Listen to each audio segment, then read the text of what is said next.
আমি আলাম তারা সোলা তেলাওয়াত করছি, এইটা চিনে সবাই, ফিল চিনে না। কোনটা চিনে? আলাম তারা চিনে। যারা আল্লাহর কোরআন পড়তে জানি না, যারা আল্লাহর কোরআন ছোটবেলায় শিখি না, এরাও আলাম তারা কইলে চিনি। কতক্ষণ ঠিক কিনা? কারণ মসজিদে তো যাই মাঝে মধ্যে, সেখানে শুনি মাগরিবের নামাজে হুজুরে পড়ে আলাম তারা। কতক্ষণ ঠিক কিনা? সেই পরিচিত একটি সূরা আপনাদের মাঝে আমি তেলাওয়াত করেছি। সূরাকে সামনে রেখে মুখতাসার আলোচনা, আল্লাহ রাব্বুল আলামিন বলার, বোঝার, আমল করার তৌফিক দান করে জোরে করে আমিন। এখানে তিনটা বিষয়। কয়টা বিষয়? তিনটা। প্রথম হলো এই সূরার শানে নজুল, 2 নম্বরে সূরার অনুবাদ, 3 নম্বর ব্যাখ্যা, এরপরে প্রয়োজনীয় শিক্ষা, এরপরে মোনাজাত। আছেন তো এই পর্যন্ত? আছেন তো ইনশাআল্লাহ? কারা কারা হাত বাড়ান? লিল্লাহ তাকবীর। আল্লাহ কবুল করেন জোরে করে আমিন। প্রথমে এই সূরার শানে নজুল না বুঝলে সূরার মাহিত্য ভালো করে বুঝে আসবে না। এই জন্যই শুরুর থেকে আমরা শুনি আরবের সীমান্ত এলাকায়, একবার আরবের শেষ মাথায়, একবারে সাগর পারে একটা দেশ। এই দেশের নাম হলো ইয়েমেন। বলেন কি দাম?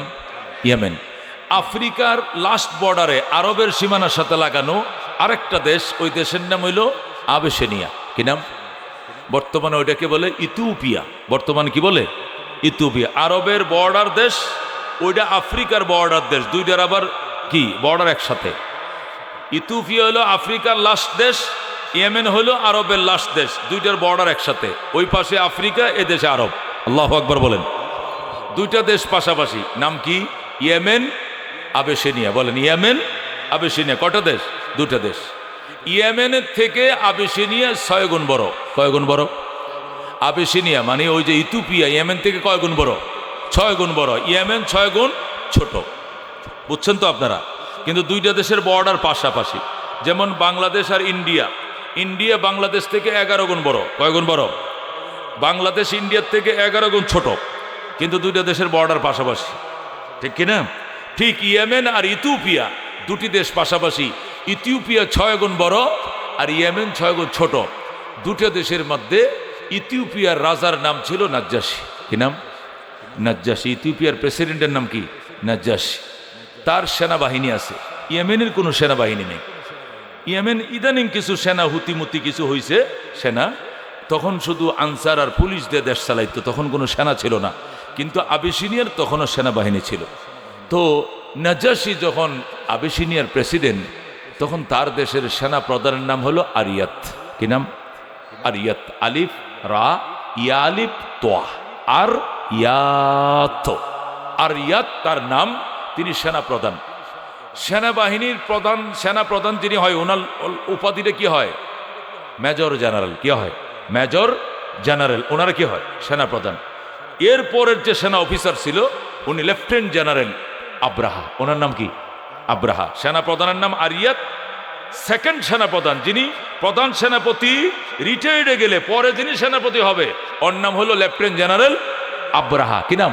আব্রাহা। দুইটা লোকের নাম মনে থাকবে তো? সেনাপ্রধানের নাম কি? আরিয়াত।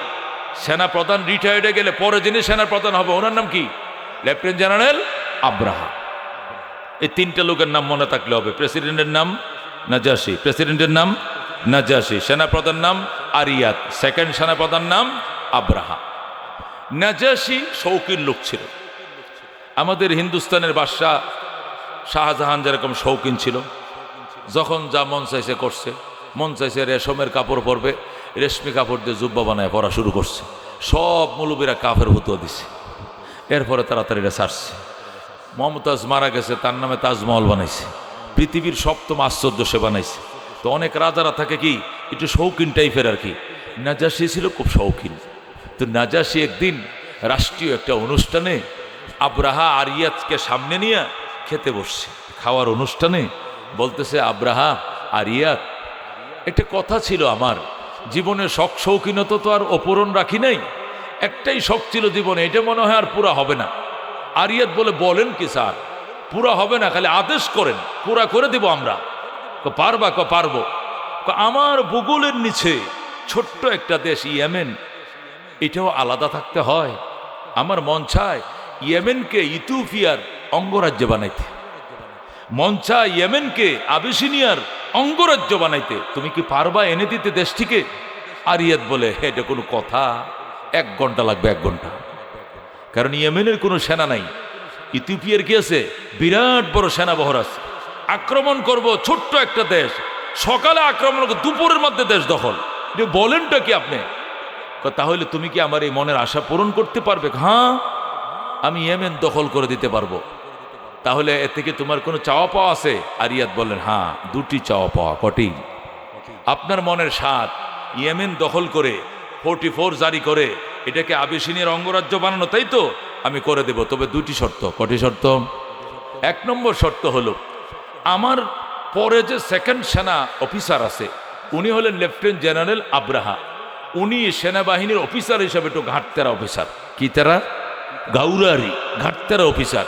সে সেনা প্রধানের কমান্ড মানতে চায় না। আমি উত্তর দিকে বল, হে দক্ষিণে যায়। এটা তো নিয়ম নয়, এটা তো চেইন অফ কমান্ড নয়, কিন্তু সে কমান্ড মানে না। আপনি একটু দয়া করে আব্রাহাকে ডেকে বলবেন সে যেন আমার নির্দেশ অক্ষরে অক্ষরে পালন করে। 1 শর্ত। 2 নম্বর শর্ত হলো, ইয়েমেন তো দখল করে দেবেন, আগামীকালকে দখল করে দেব, কিন্তু ইয়েমেন দখল করার পর ইয়েমেনটা হবে কি? ইয়েমেন একটা অঙ্গরাজ্য হবে। অঙ্গরাজ্য মানে কি? একটা প্রদেশ। আচ্ছা, মানলাম প্রদেশ, তো ওইটার জন্য আলাদা গভর্নর বানাবেন না? না চাষি বলে, হয় এটা তো পরে। পরে না, আগে কোন? এর গভর্নর কাকে বানাবেন? তুমি কি হতে চাও? না যাসি আরিয়াত বলল, হ্যাঁ, আমি যদি এই দেশ দখল করে দিতে পারি, কথা দেন আপনি আমাকে ওইটার গভর্নর বানাবেন। সেনাপ্রধান লেফটেন্যান্ট জেনারেল আব্রাহাকে বানাবেন। আমার পরবর্তী সিরিয়ালে তো অফিসার আছেই, ওকে সেনাপ্রধান বানাইয়া আমাকে ইয়েমেনের গভর্নর বানাবেন। নাজাসি বললেন, যাও, লিখিত দিলাম। কাগজের মধ্যে লেখছে 2টা শর্ত। 1 নম্বর শর্ত হলো, আব্রাহাকে ডেকে এনে ওয়ার্নিং দিতে হবে সে যেন আমার কমান্ড অক্ষর অক্ষরে মেনে চলে। 2 নম্বর শর্ত হলো, ইয়েমেন দখল করে দিলে ইয়েমেনের গভর্নর আমি আরিয়াতকে বানাতে হবে, আর সেনা প্রধান হবে কে? আব্রাহা। নাজাসি বললেন, দুটোটার উপরে আমি স্বাক্ষর করলাম, যাও। আগে অগ্রিম স্বাক্ষর দিয়ে বলল, এবার চালাও অ্যাটাক। এরপরের দিন সকালে অ্যাটাক শুরু হলো। ইথিওপিয়ার সেনারা যখন ইয়েমেনের আক্রমণ শুরু করলো, ইয়েমেনের মানুষ হু হু করে আত্মসমর্পণ করা শুরু করলো।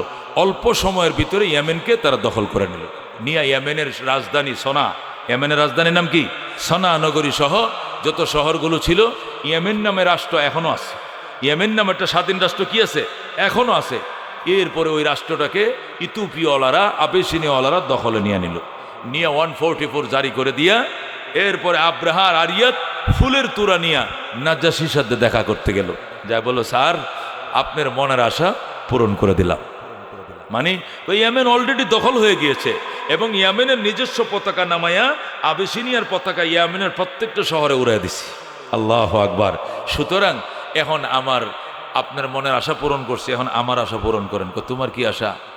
আমার যে কইছিলেন গভর্নর বানাবেন। হ্যাঁ, তুমি তো গভর্নর, তো আমি আগেই লেখা দিয়ে দিছি, এই স্বাক্ষর তো আমি আগে দিয়ে দিছি, তুমি ইয়েমেনের গভর্নর আজকে থেকে।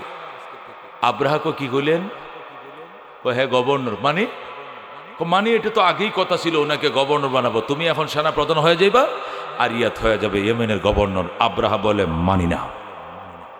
পরিষ্কার কথা, আব্রাহা বলে, মানি না। কে মানো না?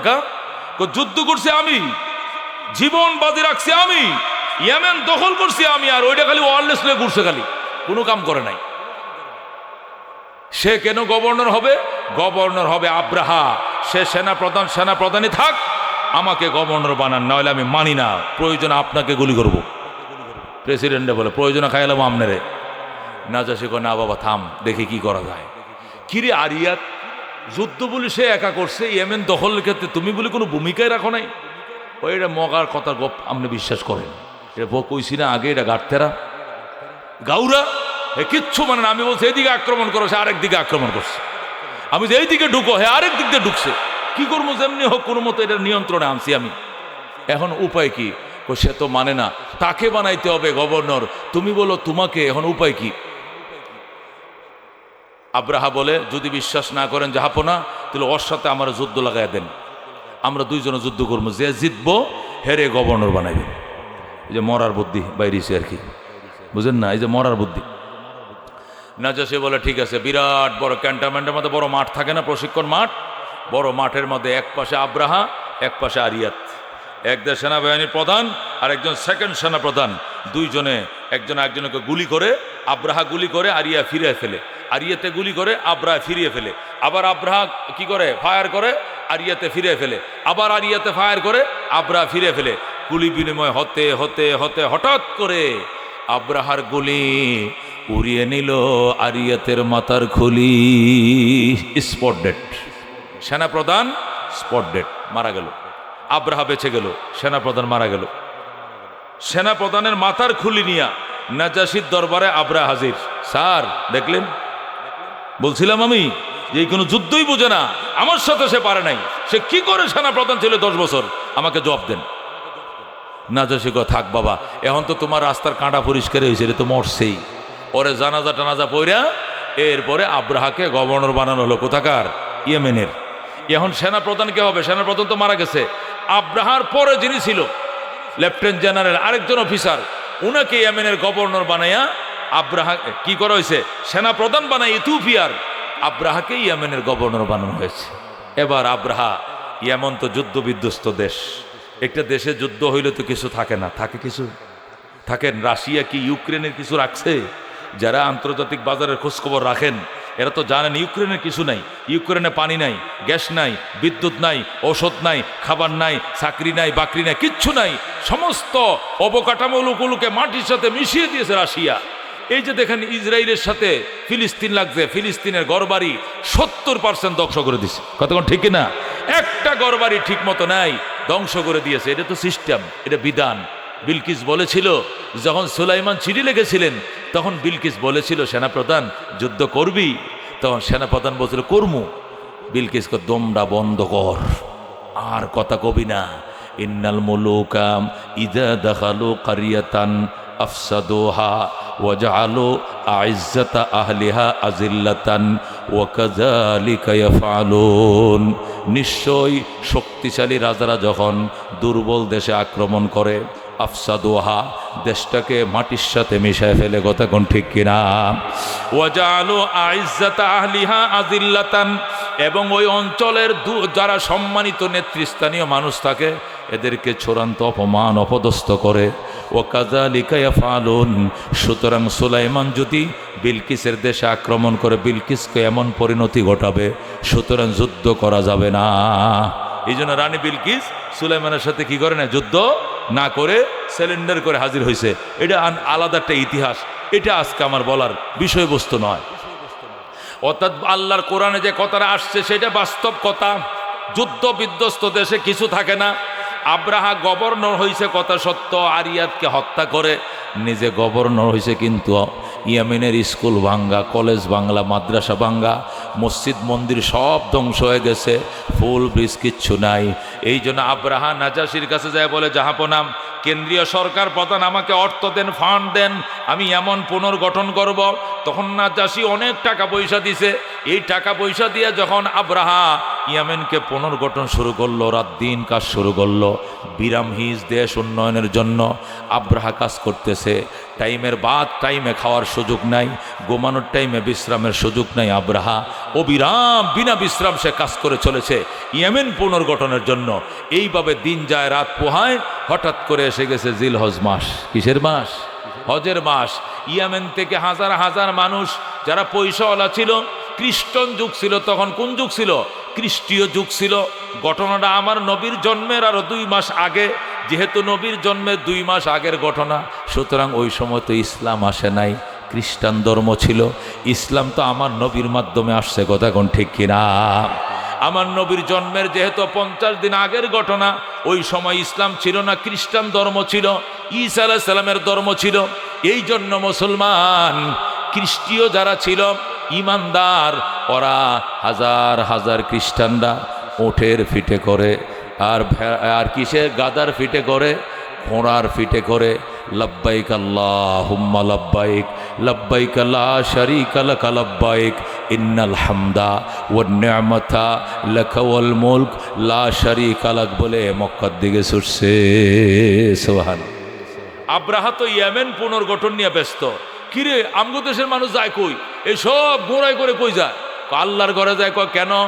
জিল হজের চাঁদ উঠছে, হজের মাস। কই যায়? মক্কা নগরে যায়। সেখানে কেন? আব্রাহা এগুলো জানে না। সেখানে কেন? আল্লাহর ঘর আছে মক্কা, কাবা ঘর। আল্লাহর ঘর তোয়াফ করা ধনীদের উপর ফরজ। তারা গুনার গাঠুর নিয়ে রওনা করছে, তোয়াফ শেষে নিষ্পাপ হইয়া বাসা বাড়িতে ফিরবে। সুবহানাল্লাহ। যখন ইয়েমেনের মানুষ আব্রাহাকে বুঝাইতে শুরু করলো যে আব্রাহা সাহেব আপনি কি জানেন না ধনীদের উপরে হজ ফরজ, তারা হজ করার জন্য ঘোড়ায় গাদায় উঠে সোয়ার হয়ে যাচ্ছে মক্কায়। আব্রাহা ডাক দেয়া কর, না না না না, এদেরকে যাইতে দিও না, এদেরকে ফিরাও। পুলিশ বাহিনী দিয়ে সব হাজিদেরকে রাস্তার থেকে ফিরিয়ে আনছে, একজনকে মক্কায় যাইতে দেওয়া হবে না। তোমরা এহরাম ভেঙ্গে দাও, এহরামের নিয়ত ভেঙ্গে দাও। আল্লাহর ঘর মক্কা, এই জন্য মক্কায় যাইতে হবে কেন? আল্লাহর ঘরের দ্বিতীয় ইউনিট আমি ইয়েমেনের মধ্যে বানাইতেছি, এরপরে এই দেশে তোমরা হজ করবা, মক্কায় যাইতে দিব না। নাউজুবিল্লাহ। এরা আল্লাহর ঘরের দ্বিতীয় ইউনিট বানাবে। আল্লাহর ঘর কয়টা জমিনে? একটা। কটা? এটা কোন জায়গায়? পৃথিবীর নাবি যেখানে প্রথম জায়গা যেটা আল্লাহ বানাইছেন পানির থেকে, ওখানে আল্লাহর ঘর পৃথিবীর নাবিতে, সেটা কাবা ঘর মক্কা নগরে। কতক্ষণ ঠিক কিনা?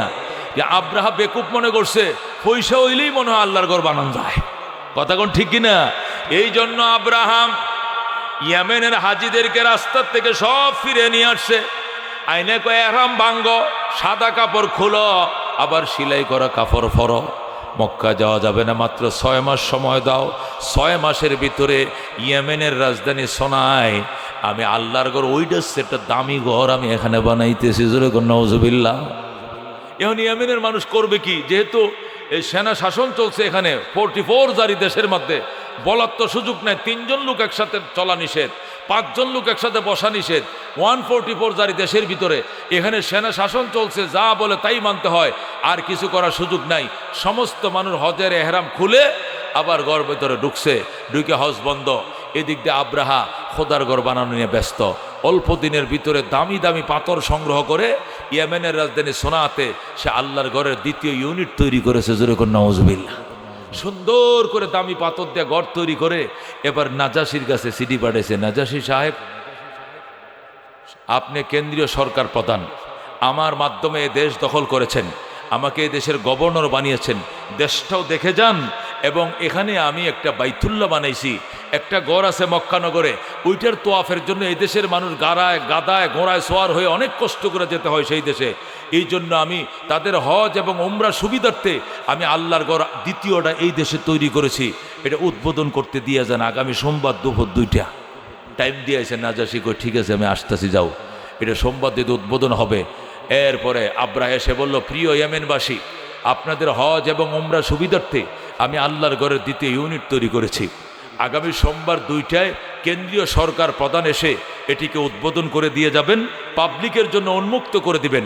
এরপরে আপনারা হজ এবং উমরা করতে পারবেন, আর মক্কা যাওয়া লাগতো না। জোরে কোন নাউজুবিল্লাহ। এখন পাগল যা কয় তাই তো মানতে হয়, নাহলে তো বন্দুকের নালের উপর দেশ, দেশ চলতে কি হিসাবে? বন্দুকের উপর দেশ। এনি ইয়াজউদ্দিন ফখরুদ্দিনের শাসন দেখেন না আপনারা কি অবস্থাটা চলছিল? বর্তমান নেত্রী যারা, দুজন নেত্রী ওই সময় কিন্তু কই ঢুকছিল? ওই ইঁদুরের গর্তে। কতক্ষণ ঠিক না ঠিক? কেউ বাঁচে নাই ওই সময়, সবাইকে লাল দালানের ভাত খাওয়ায় ছাড়ছে ফখরুদ্দিন। কতক্ষণ ঠিক কিনা? তো ওই সেনা শাসন তো এমনই জিনিস, তখন তো পাবলিকের আর মুখ খোলা না, মুখে তালা মারা। পাবলিক কি করবে? যেমনে কো এমনে। আচ্ছা ঠিক আছে, নাজাসিকে দাওয়াত দিয়ে আসছে, সোমবারে ঘর উদ্বোধন। রবিবার দিন দিবাগত রাত্রিবেলায় ঘরের মধ্যে পুলিশ পাহারা রয়েছে, সেন্টি রয়েছে, এবং পুরো ইয়েমেনকে সাজানো হয়েছে, তোরণ নির্মাণ করা হয়েছে, অভাব না দেশকে সুন্দর করে সাজানো হয়েছে। আগামীকালকে সকালে আমাদের কেন্দ্রীয় সরকার প্রধান নাজাসি আসবেন, আল্লাহর ঘর উদ্বোধন করবেন, এরপরে পাবলিকের জন্য খুলে দেওয়া হবে। হাইরে ইয়েমেনের মানুষ আনন্দ, মুখে তো আনন্দ নাই, বুকেও আনন্দ নাই, মুখ বেজার হয়ে বইসা রয়েছে, হাসে একা শুধু আব্রাহা, আর ইয়েমেনের মানুষের চোখে শুধু কান্না। আল্লাহ তোমার ঘরকে অপমান করে এই ডুপ্লিকেট ঘর বানায়, আবার বলে এটা কালকে উদ্বোধন করবে। হাইরে কলিজা ফেটে যায়, কিছু করার তো নাই, বন্দুক দিয়া দেড় সালায়, কি করব, বুক ফাটে, কিন্তু মুখ তো ফাটাইতে পারি না। এই বলে একটা চাপা খুব ইয়েমেনিদের ভিতরে ছিল। ইতিমধ্যেই মক্কার 9 জন যুবক, কয়জন যুবক? 9 জন যুবক, কুরাইশ বংশের যুবক, এরা ব্যবসার জন্য ইয়েমেনে আসছে রাত্রিবেলায়। যেরকম আল্লাহু আকবার। এসে রাজধানীতে ঢুকছে, ঢুকে দেখে ইয়েমেন এত সুন্দর করে সাজানো হয়েছে রাজধানী সোনা নগরীকে। অবাক হয়ে গেছে, কিরে ইয়েমেনবাসী, কিরে সোনাবাসী, তোমাদের নগরীতে কি কালকে কি এখানে কি ক্রিকেট খেলা? কয় না। ফুটবল খেলা? না। ফাইনাল খেলা না, এখানে কি কই এখানে আপনারা জানেন না আপনাদের বাড়ি কই? আমাদের বাড়ি মক্কায়। ও আচ্ছা, তাহলে তো আপনারা জানার কথা নয়, এদেশে আপনাদের মক্কানগরে আল্লাহর ঘর আছে না, এরকম দ্বিতীয় ঘর এদেশে তৈরি করা হয়েছে, নকল ঘর। এই ঘর আগামীকালকে উদ্বোধন হবে, সরকার প্রধান আসবেন, এখানে কেন্দ্রীয় সরকার প্রধান আসবেন, ইথিওপিয়ার রাজা নাজ্জাশী আসবেন, ওনার শুভ আগমনকে স্বাগতম জানিয়ে তোরণ, গেট, লাইট ইত্যাদি তৈরি করা হয়েছে। কুরাইশের যুবকরা বলে কি পৃথিবীতে আল্লাহর ঘর একটা, 7 আসমানের উপরে একটা, আরশ একটা, আরশের নিচে বাইতুল মামুর, বাইতুল মামুরের নিচে বাইতুল্লাহ, এই জমিনে আল্লাহর ঘর একটা। ওই আল্লাহর ঘর আমাদের মক্কানগরে, মক্কানগরের ঘর আমাদের অহংকার, বাইতুল্লাহ আমাদের অহংকার। আল্লাহর ঘর নিয়ে আমরা খেদমত করি, সকালবেলা নিজের ঘর ঝাড়ু না দিয়াম আমরা খোদার ঘর ঝাড়ু দেই। খেদমতুল হাজ যে শরাফুল্লাহ নাম, হাজিদের খেদমত করাম, এটি আমাদের অহংকার। আল্লাহর ঘরের হাজিদের মেহমানদের খেদমত করা আমাদের অহংকার। আল্লাহু আকবার। তখনই আমিনের যুবকদের পায়ের রক্ত মাথায় উঠে যায়। বাইতুল্লাহর প্রতিবেশী, আল্লাহর ঘরের প্রতিবেশী যুবকরা যারা কুরাইশের ছিলেন তাদের পায়ের রক্ত মাথায় উঠে যায়। তারা বলে এটি হতে দেব না, এটি হতে পারে না, যে কোনো বিনিময়ে আগামীকালকের উদ্বোধন প্রোগ্রামকে আমরা নস্যাৎ করে ছাড়ব। আল্লাহু আকবার। আগামীকালকে নাজাশী এই তথাকথিত বাইতুল্লাহ নামে যে ঘর, এই ঘর উদ্বোধন করতে নাজাশীকে দেব না। তখন এই 9 জন যুবক ব্যবসা বাণিজ্য থেকে হাত ধুয়ে মুছে পরিষ্কার করে ব্যবসার কথা দিল থেকে বাদ দিয়ে তারা ওই ঘরে গেল। যা দেখলো ঘরে পুলিশ মোতায়েন করা। আমরা এই ঘর দেখতে এসেছি, এখানে নাকি বাইতুল্লাহর দ্বিতীয় ইউনিট তৈরি করা হয়েছে। হ্যাঁ, কামরেটিকে জিয়ারত করতে এসেছি। না, আজকে পাবলিকের ঢোকা নিষেধ, আগামীকালকে আমাদের কেন্দ্রীয় সরকার প্রধান এসে উদ্বোধন করে দিয়ে গেলে এরপরে পাবলিকের জন্য উন্মুক্ত করা হবে, খুলে দেওয়া হবে, এখন ঢোকা নিষেধ। ওনারা বলেন না, আমরা অনেক দূরের মানুষ, আমরা দেশে চলে যাব, আমরা মক্কানগরের মানুষ, আমরা অবাক হয়ে গিয়েছি, বাইতুল্লাহ তো আমাদের দেশে, এ দেশেও নতুন বাইতুল্লাহ, সেটি আমাদেরকে অবাক করেছে, আমরা সেই ঘর দেখতে চাই। পুলিশ বলল এখানে ঢুকতে দেওয়া হবে না, ঢুকতে দিতে হবে। এক পর্যায়ে চ্যালেঞ্জ, পাল্টা চ্যালেঞ্জ, হাতাহাতি দস্তাদস্তির পর্যায়ে এসে পুলিশদেরকে হ্যান্ডকাপ লাগিয়ে ঘরের এক কোনায় রেখে কুরাইশের যুবকরা সব ভিতরে ঢুকছে। আল্লাহু আকবার। ঢুকে এই কুরাইশের যুবকরা এই আব্রাহার ঘরে ঢুকে, এটা আল্লাহর ঘর নয়, এটা আব্রাহার ঘর, কথা ঠিক না? ঢুকে তাদের পেটের ভিতরে মল মূত্র যা ছিল সব ভিটামিন বের করছে, প্রস্রাব করছে, পায়খানা করছে, করে এই ঘরটাকে আবার ঝাড়ু দিয়ে লেপছে, লেপে দুর্গন্ধ করে এরপরে বলে পুলিশকে, বলে যা গেলাম, এবার কালকে উদ্বোধন করিস, কেমনে করবে, গেলাম। এই বলে যুবকরা সোজা মক্কায়, যেরকম আল্লাহু আকবার, মক্কায়। এদিকে পুলিশরা সকালবেলায় আব্রাহার কাছে যায়, বলে স্যার, যে উদ্বোধন শুভ অনুষ্ঠান এটি আজকে বাস্তবায়ন করা কোনোভাবেই সম্ভব নয়। একদল কুরাইশের যুবকরা, আল্লাহর অরিজিনাল ঘরের প্রতিবেশীরা, ব্যবসায়ী কাজে সম্ভবত এরা ইয়েমেন এসেছিল, এরা এসে এই গত রাত্রে আমাদেরকে জিম্মি করে এই খোদার ঘরটাকে নির্মমভাবে অপবিত্র, নাপাক, অপবিত্র করেছে, দুর্গন্ধ করেছে। এত অপবিত্র করেছে, যে ঘরে গোলাপ ছিটানো ছিল, যে ঘরে গোলাপ জল ছিটানো ছিল, ফুলের পাপড়ি ছিটানো ছিল, সেই ঘরকে এত অপবিত্র এবং নাপাক করেছে, সারা 1 সপ্তাহ পানিতে ধুইলেও তার দুর্গন্ধ যাবে না। সুতরাং এই ঘরের উদ্বোধন প্রোগ্রাম ক্যান্সেল করুন, নতুন ডেট দিয়ে আবার উদ্বোধন করুন। আব্রাহা, তোমরা কোথায় ছিলে? আমাদেরকে জিম্মি করে, এদের এক একটা যুবকের গায়ে এত শক্তি, মনে হয় যেন আমরা 100 জন তাদের সাথে পারবো না। আল্লাহু আকবার। এরা আমাদেরকে জিম্মি করে, বন্দি করে এক জায়গায় ফেলে রেখে তাদের মতো যেভাবে মন চাইতে ইচ্ছা মতো ভাবে আল্লাহর ঘরকে তারা অপমান করে চলে গিয়েছে। এই কথা শোনার সাথে সাথে আব্রাহা তেলে বেগুনে জ্বলে যায়, অগ্নি শর্মা হয়ে যায় আব্রাহা, এবং দৌড়ের গোড়া নিয়ে সরাসরি নাজাশির বাড়িতে। নাজাশি আরব সীমানা পাড়ি দিয়েই ঢুকছে কোথায়? আবেসিনিয়াতে ঢুকে নাজাশির সাথে সাক্ষাৎ। স্যার, আজকে উদ্বোধন প্রোগ্রাম ক্যান্সেল করা হয়েছে। গোটা ঘটনা নাজাশিকে বলা হলো। এরপরে তিনি বলেছেন, যারা আমার ঘরকে অপমান লাঞ্ছিত করেছে, আমরাও তাদের সেই পবিত্র ঘর ভাঙতে যাব, মাটির সাথে মিশিয়ে দেব, গুঁড়িয়ে দিব। আপনি আমাকে ফান্ড দেন, আপনি আমাকে সেনা দেন, আপনি আমাকে সৈন্য দেন, আমাকে টাকা দেন, ফান্ড দেন এবং হাতি দেন। এই বলে নাজাশির দরবারে আব্রাহা যায় কান্নাকাটি শুরু করলো। নাজাশি বলল, পরবর্তী নতুন ডেটে এই ঘর উদ্বোধন করা হবে। আপাতত তুমি কি চাও? আপাতত আমি এই দুর্ব্যবহারের প্রতিশোধ চাই। যারা আমার ঘরকে ধ্বংস করেছে আমিও তাদের ঘরকে ঘুরিয়ে দেব, ভেঙ্গে দেব। যেরকম নাউজুবিল্লাহ। বন্ধুগণ, আব্রাহা নাজাশির থেকে 10টা হাতি নিয়েছে, 12,000 সৈন্য নিয়েছে, হাজার হাজার স্বর্ণ মুদ্রার টাকা পয়সা নিয়েছে। নিয়ে এসে ইয়েমেনের রাজধানীতে বিরাট বড় সমাবেশ করে বলে, প্রিয় ইয়েমেনবাসী, আপনাদের হজ এবং উমরার সুবিধার্থে আল্লাহর ঘরের দ্বিতীয় ইউনিট তৈরি করেছিলাম। দুঃখজনক হলে সত্য, কিন্তু ওই অরিজিনাল আল্লাহর ঘরের প্রতিবেশীরা এই ঘরটাকে অপমান করেছে। আমাদের নির্ধারিত ডেটে সেই ঘরকে উদ্বোধন করতে পারি নাই। যারা আল্লাহর ঘরের দ্বিতীয় ইউনিটকে অপমান করেছে, আমরাও রওনা করেছি ওই ঘরকে মাটির সাথে গুঁড়িয়ে দিব। আমার সাথে যারা যারা যেতে চান, আমার সঙ্গে নাজাশি 12,000 সৈনিক প্রেরণ করেছেন, 10টা শক্তিশালী হাতি দিয়েছেন এবং লক্ষ লক্ষ টাকা পয়সা দিয়েছেন। যারা শুভ কাজে আমার সাথে শরীক হতে চান তারা আমার সঙ্গে চলেন, আমরা মক্কায় যাব, খোদার ঘর মাটির সাথে মিশিয়ে দেব। জোরে নাউজুবিল্লাহ। ইয়েমেনের যুবকরা আব্রাহার বক্তৃতা শুনে বলে, ও লৌহ মানব, খোদার দুশ্মন, পিস্তল ঠেকিয়ে 144 জারি করে সেনা অভ্যুত্থান দিয়ে আমাদের দেশ দখল করেছ। আমাদের দেয়ালে পিঠ লেগে গেছে, আমাদের পিছানোর কোনো সুযোগ নাই। বেঈমানের বাচ্চা, আল্লাহর ঘরের দিকে তুই যদি একটা কদম বাড়াবি তোর পায়ের গিরা কেটে দিব আমরা। আল্লাহু আকবার। ইয়েমেন থেকে কোন পথ দিয়ে মক্কার দিকে অগ্রসর হইবা, যে রাস্তা দিয়ে মক্কার দিকে অগ্রসর হইবা, সেই রাস্তার মাঝে ইয়েমেনের হাজার হাজার খোদার ঘরে প্রেমিকরা শুয়ে পড়বে। আমাদের গায়ের উপর দিয়ে হাতি চালাইলে যাইতে পারবা, মক্কায় ছাড়া যাইতে দিব না।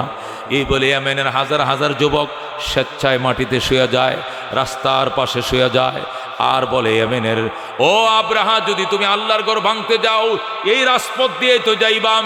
লক্ষ লক্ষ যুবক জীবন বাজি রেখে শুয়ে পড়েছি, আমাদের গায়ের উপর দিয়ে হাতি চালায় যদি যাও যেতে পারো, এছাড়া তোমাকে এক কদম মক্কার দিকে অগ্রসর হতে দেওয়া হবে না। এ অভিশপ্ত আব্রাহা, এই লৌহ মানব আব্রাহা, আল্লাহ যাকে মায়ামত মমতার লেশ মাত্র দেয় নাই, এই আব্রাহা এই হাজার হাজার যুবকদের গায়ের উপরতে হাতি চালিয়ে মক্কার দিকে রওনা করে দেয়। নাউজুবিল্লাহ। শত শত যুবক হাতির পৃষ্ঠে হয়ে মারা যায়, শাহাদত বরণ করেন।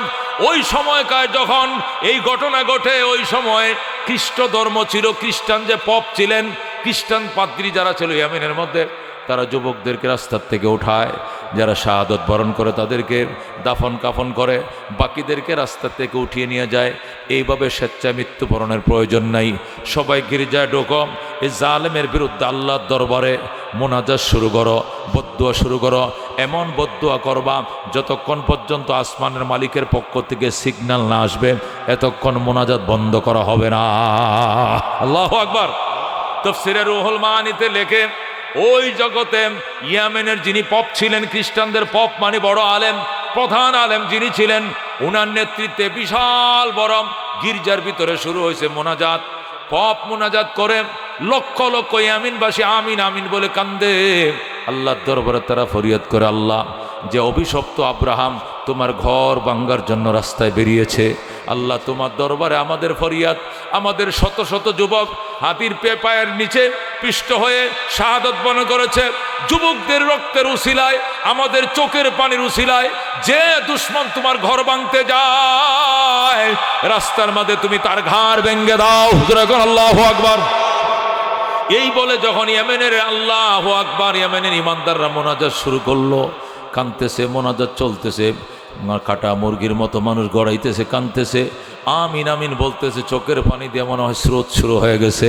হঠাৎ করে একজন পাত্রীর কানে ইলহাম আসতেছে, মোনাজাত বন্ধ করো, আমি কবুল করেছি যুবকদের রক্তম, কবুল করেছি যুবকদের গায়ের রক্তম, আর আল্লাহর ওলিদের চোখের পানির উসিলায় আমি মোনাজাত কবুল করেছি। আব্রাহাকে আমার ঘরের পাশে যাইতে দিব না, বহু দূরে থাকতে তাকে মাটির সাথে মিশিয়ে দেব। আল্লাহু আকবার। এই বলে যখন ইলহাম আসা শুরু হলো, তখন পপ বেরহমাতিকে আরহামার রাহিমিন বলে তিনি মোনাজাত শেষ করলেন। মোনাজাত শেষ করার পরে পাবলিক কৌতূহল প্রশ্ন করে, হুজুর মোনাজাত বন্ধ করলেন কেন? আমি ইশারা পেয়েছি, আওয়াজ আসছে কানের মধ্যে, দোয়া কবুল হয়েছে, মোনাজাত বন্ধ করো, আমার ঘর নিরাপদ থাকবে, আমার ঘরের কাছেও দুশমনকে যেতে দেব না, নিরাপদ দূরত্ব থাকতেই তাকে মাটির সাথে মিশিয়ে দিব। আল্লাহু আকবার। তখন ইয়ামেনবাসী আনন্দের বন্যায় ভাসছিল, অত্যন্ত আনন্দিত ছিল, তারা উল্লাসিত ছিল। হঠাৎ করে এক পাদ্রী প্রশ্ন করে, স্যার দুশ্মনের ধ্বংসলীলা দেখতেও তো স্বাদ লাগে, মজা লাগে, দুশ্মন কেমনে ধ্বংস হয় এটা শুনতেও যেরকম ভালো লাগে দেখতেও তো ভালো লাগে। হামাসের গুলিতে যখন ইসরায়েলের ইহুদিরা মরছে, এই সিনারিগুলো ফেসবুকে দেখলেও তো মজা লাগছে, কথা কোন ঠিক নাম? দুশ্মনকে মারতেও যেরকম মজা, দুশ্মনের মৃত্যুর দৃশ্য দেখলেও তো মজা। আল্লাহ রাব্বুল আলামিন আমাদের মোনাজাত কবুল করেছেন এবং আশ্বস্ত করেছেন দুশমনকে রাস্তায় ঘাড় ভেঙে দিবেন। দুশমনকে কেমনে ধ্বংস করে ধ্বংসলীলা দেখতে আমার বড় ইচ্ছে করে। আমাদের মধ্যে এমন কে আছো এখন এই দৌড়ের গোড়া দিয়ে মক্কা নগরে যাইবা, আল্লাহর ঘরের পাশে বড় বড় পাহাড় আছে, পাহাড়ের উপর আশ্রয় নিবা, সেখান থেকে দেখবা খোদার ঘরে দুশমনকে আল্লাহ কেমনে ধ্বংস করে। সাথে সাথে নাসের নামক একজন পাদ্রী, তার নাম ছিল নাসের, ওই পাদ্রী দাঁড়িয়ে যায়, সে বলে আমি অন্য বিকল্প রাস্তা দিয়ে দৌড়ের গোড়া দিয়ে আমি মক্কায় যাব, যাই আমি জাবালে আবি কুবাইসের উপর আশ্রয় নিব, যেখান থেকে চারপাশে হেরেমের লাশ সীমানা পর্যন্ত দেখা যায়। এর ভিতরে কোথাও যদি দুশমন ধ্বংস হয় নিজের চোখে ধ্বংসলীলা দেখব, ক্যামেরা বন্দি করব, এ দৃশ্য এসে তোমাদের ইয়েমেনবাসীদেরকে আমি নিজের কানে শোনাবো। আল্লাহু আকবার। এই কথা বলার পরে যিনি পপ ছিলেন তিনি নাসেরকে অনুমতি দিলেন। নাসের দৌড়ের ঘোড়া নিয়ে মক্কায় গেলেন, যাইয়া আল্লাহর ঘরে গিলাপ ধরে কান্নাকাটি করলেন। এরপরে তোয়াফ শেষে তিনি জমজমের পানি নিয়ে, খেজুর নিয়ে ওই জাবালে আবি কুবাইস, মক্কার পাশে যে সামনে পাহাড়টা আছে, পৃথিবীর সর্বপ্রথম পাহাড় জাবালে আবি কুবাইস, পৃথিবীর সৃষ্টির প্রথম এই পাহাড়, এই পাহাড়ের চূড়ার উপরে উঠলেন নাসের। ওইটা একটা গুহা ছিল, দুইজন মানুষ বসতে পারে, সেখানে উপরেও ছাদ আছে। ওই গুহার মধ্যে নাসির বৈশা রইল। ইতিমধ্যেই আব্রাহা বাদশার কাফেলা মিনা এবং মুজদালেফার মাঝখানে ওয়াদিয়ে মুহাসসর নামক একটা জায়গা আছে, তাফসিরে রুহুল মানিতে লেখে, ওই আব্রাহার বাহিনী ওয়াদিয়ে মুহাসসর পর্যন্ত পৌঁছে গেল। ওই মিনা মুজদালেফার মাঝখানে যারা হজে গেছেন, ওই ডান পাশে পাহাড় গেছে ওয়াদিয়ে মুহাসসর, মুজদালেফার থেকে একটু সামনে আইলে ডান পাশে ব্যারিকেড দেওয়া, কাঁটা তারের বেড়া দেওয়া, সেখানে দাঁড়ানো, লা তাকিফ হা হুনা লেখা আছে, এখানে দাঁড়ান না, এটা গজবের জায়গা, এখানে দাঁড়ানো নিষেধ। আমি নিজের চোখে দেখেছি, মাঝখান দিয়া আমি হেঁটে এসেছি, মানুষ হাজিদেরকে দেখাইছি। এই জায়গার মধ্যে আব্রাহা হস্তি বাহিনী সহ ধ্বংস হয়েছিল। আল্লাহু আকবার। ওয়াদিয়া মুহাসসর পর্যন্ত পৌঁছেছে আব্রাহা বাদশা। সেখানে পৌঁছার পরে ধরছে কানাউল্লাম, এমন কানাউল্লা ধরছে যেদিকে পাহাড় ওইদিকে দেখা রাস্তা, যেদিকে রাস্তা ওইদিকে দেশে পাহাড়। এখন হাতিদেরকে যাইতে বলে, হাতি ডাইনে যাইতে রাজি, বামে যাইতে রাজি, পিছনে যাইতে রাজি, সামনে যাইতে রাজি না। এখন অবস্থা বেগতিক দেখে হাতি তো বুঝে সামনে বিপদ আছে। উট আর হাতিকে আল্লাহ এমন চাঞ্চল্যতা দান করেছেন, 4 মাইল সামনে যদি বিপদ থাকে, 4 মাইল আগেই তার নাকের মধ্যে বিপদের সংকেত আল্লাহ পৌঁছায় দেয়। আল্লাহু আকবার। তাকে মেরে ফেললেও সে সামনে যায় না। হাতি আল্লাহর ঘরের দিকে যেতে চায় না, ডাইনেও যায়, বামেও যায়, পিছনে যায়, সামনে যায় না। অরিজিনাল অর্থে আল্লাহর ঘরে সে খুঁজে পায় না। 3 দিন হয়ে গেল ওয়াদিয়ে মুহাসসরে, একই জায়গায় সে ঘুরতেছে। মানুষকে জিজ্ঞাসা করে আল্লাহর ঘরে কোন দিকে, দেখায় দেয় ওই দিকে, কিন্তু ওই দিকে যারা রাস্তা হারিয়ে ফেলে আবার নিজ জায়গা ফিরে এসে তাদের নির্ধারিত খাবার শেষ হয়ে যায়, তখন তারা এলাকার ছাগল বকরি ধরা শুরু করে। ছাগল বকরির রাখাল যারা ছিল ওনারা বললেন, শোনেন, এই ছাগলগুলো হলো বাইতুল্লাহর মুতাওয়াল্লি আব্দুল মুত্তালিবের, এই ছাগল বকরি দৌড়িয়ার নাম, এইগুলো খায় হজম করতে পারবেন না, আমাদের নেতায় জানলে আপনাদের অবস্থা খারাপ করে ফেলবে, ছাগলগুলো ফেরত দেন। কিন্তু তারা ছাগল ফেরত দেয় না। এরপরে রাখালরা মক্কা নগরে দৌড়ায় গেছে, যায় বলে আব্রাহা নামক এক জালেম বাদশা ইয়েমেন থেকে হস্তি বাহিনী নিয়ে এসেছে আল্লাহর ঘর ধ্বংস করার জন্য। রাস্তার মধ্যে আমাদের ছাগলগুলো নিয়ে এসে জবে করার জন্য স্যার দৌড়ায় আসেন। আব্দুল মুত্তালিব সাথে সাথে নবীজির চাচা, নবীর এখনো জন্ম হয় নাই, আল্লাহর হাবিবের জন্মের 50 দিন আগের ঘটনা, নবীর জন্ম তো এখনো হয় নাই। হযরত আমিনা তখন 8 মাসের গর্ভবতী, তখনকার ঘটনা। আল্লাহু আকবার। বন্ধুগণ, আব্দুল মুত্তালিব ঘোড়ার উপরে সওয়ার হয়ে দৌড়ে আসছে। আইসা কমানান তুম, আপনারা কারা? নাহানু আহলিল ইয়েমেন, আমরা ইয়েমেনবাসী। আইনা তুরিদুন, কোথায় যাবেন? আল মক্কা, মক্কায় যে বললে মা করলি নুহদিমা বাইতাল্লাহ, আল্লাহর ঘর ধ্বংস করার জন্য। জোরে কর নাউজুবিল্লাহ। আব্দুল মুত্তালিব ডাক দেখো, ভালো কথা, আল্লাহর ঘর যদি ধ্বংস করতে পারেন তো করেন, এতে আমার কোনো আপত্তি নাই। তবে আমি আপনাদের থেকে জানতে চাই, আল্লাহর ঘরের পাশে আমার একটা মাটির ঘর আছে, ওইটাও ভাঙবেননি? কয় না, অন্য কোনো ঘর ভাঙবো না।